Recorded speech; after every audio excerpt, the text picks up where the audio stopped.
Good day, everyone. This is Steve Spector, your cloud evangelist, and I'm here with Eric Burgener from Virsto.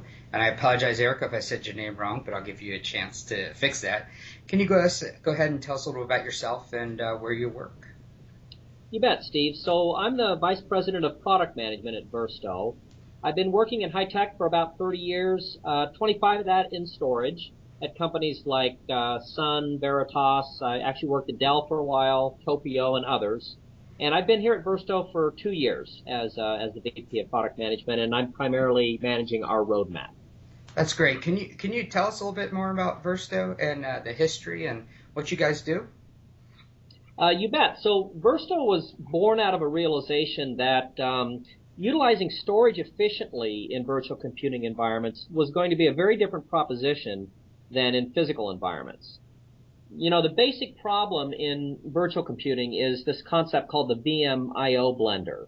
And basically, you've got a much more random, much more write-intensive I/O pattern that's coming out of the hosts that you're writing through to disk. And that tends to slow the disks down as much as 30 to 50% as they try to handle this very random, very write-intensive I/O stream.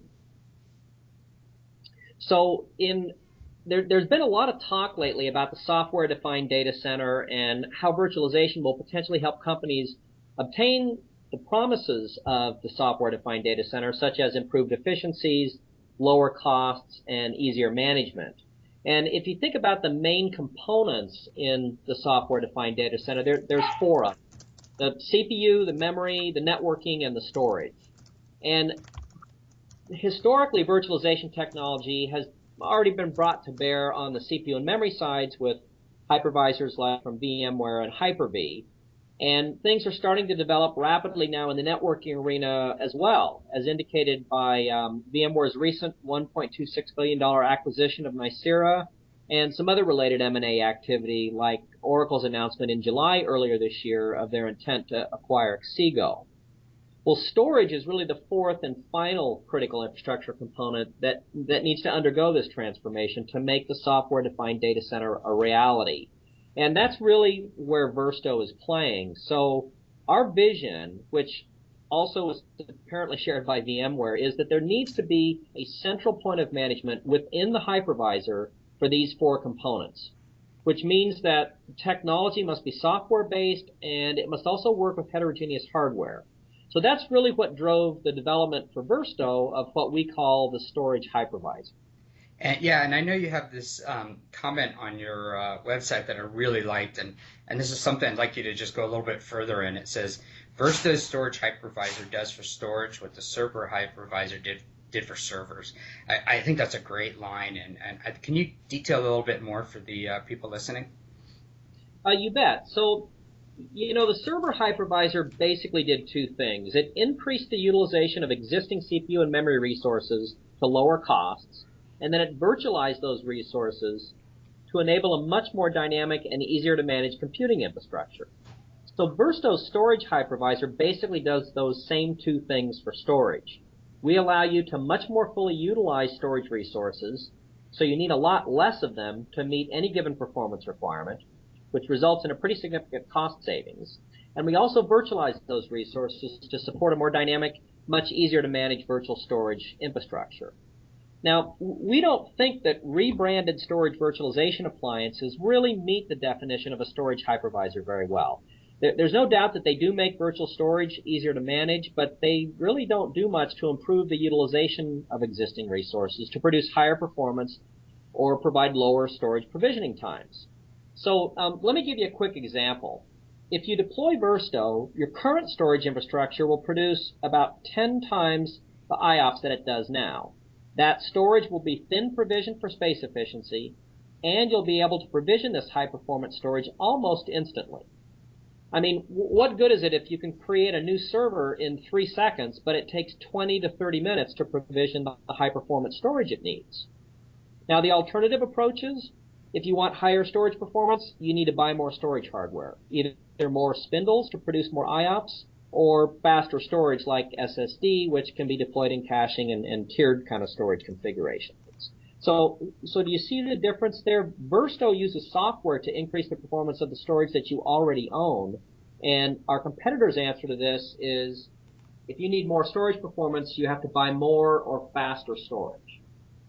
Yeah, I like your solution as well. I'm always a big fan of software and hypervisors. I spent several years working with Zen.org as a community manager, so I like to go back down to the hypervisor once in a while. Speaking of hypervisors, what hypervisors do you support today?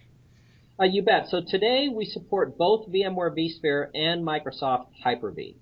And we're a pure software solution that integrates into those native hypervisors so that administrators get the advantages of Virsto storage while continuing to manage through native tools like VMware vSphere Client and Microsoft System Center Virtual Machine Manager. They're using native workflows, they're using native utilities, so that features like vMotion or live migration, failover, storage vMotion, workload balancing, and others can all be performed against Virsto storage just like they're performed against the native storage options within those hypervisors. Now, it's kind of interesting how we achieve this transparency because the storage objects that we present to the hypervisor look like native virtual disks that the hypervisors already know how to use. They look like thin VMDKs in vSphere environments, and they look like fixed VHDs in Hyper-V. And once Virsto is installed, administrators performing common daily operations work through the native tools and do not even necessarily need to know that Virsto is in the mix. But they certainly see the benefits of higher performance, space efficiency, and extremely rapid provisioning times for high-performance storage. Okay. Now, if I was interested in purchasing your solution, where would I go to buy that? Are you a direct or a indirect model? How does that work? Yeah, so we sell both direct and we sell through channel partners on a worldwide basis. And you can also download a trial version of our software directly from our website. So our products are priced on a per terabyte basis. So regardless of how many hosts and VMs are in a particular configuration, we'll price on the capacity of that shared storage pool among them. And we use a subscription rather than a perpetual licensing model. Okay. And so I guess, my final question, and after this, you're certainly welcome to add some more information. If I was interested in learning more about your technology, besides the website, are there events coming up that you'll be there? Do you have kind of webinars I can attend, or how would be the best way to go about that? Yeah, so you did mention briefly the website, and obviously on the site you'll find case studies, data sheets, white papers, and commentary from a variety of industry analysts on our storage hypervisor technologies. We were just demonstrating our products at the recent VMworld. Yes. And we'll be attending those VMworlds going forward. Right now, we don't have anything coming up in the next couple of months that I could specifically send people to, but we tend to go to the BRI Forum events often because we've got a great play in the virtual desktop infrastructure arena, and then VMworld and cloud computing style conferences are often where we'll be. But again, there's nothing directly on the agenda in the next couple of months. There is a location on our website, however, where you can look up and see which events we'll be attending over the course of the coming months. And so as things change, we'll update that, and that would be a place for people to look if they're interested in meeting up with us at one of those events. Great. Well, Eric, I appreciate you taking a few minutes today and telling us about your solution. I was really intrigued with it when I saw it at VMworld, and it's really great to be able to get some more information out there and help promote your technology. And for the listeners, I hope you hop on over to Virsto's website and take a look at some of the stuff they're working on. I really think it can make a difference for your cloud and virtualization solution. Thanks again, Eric. Well, you bet. Thanks very much for your time as well, Steve.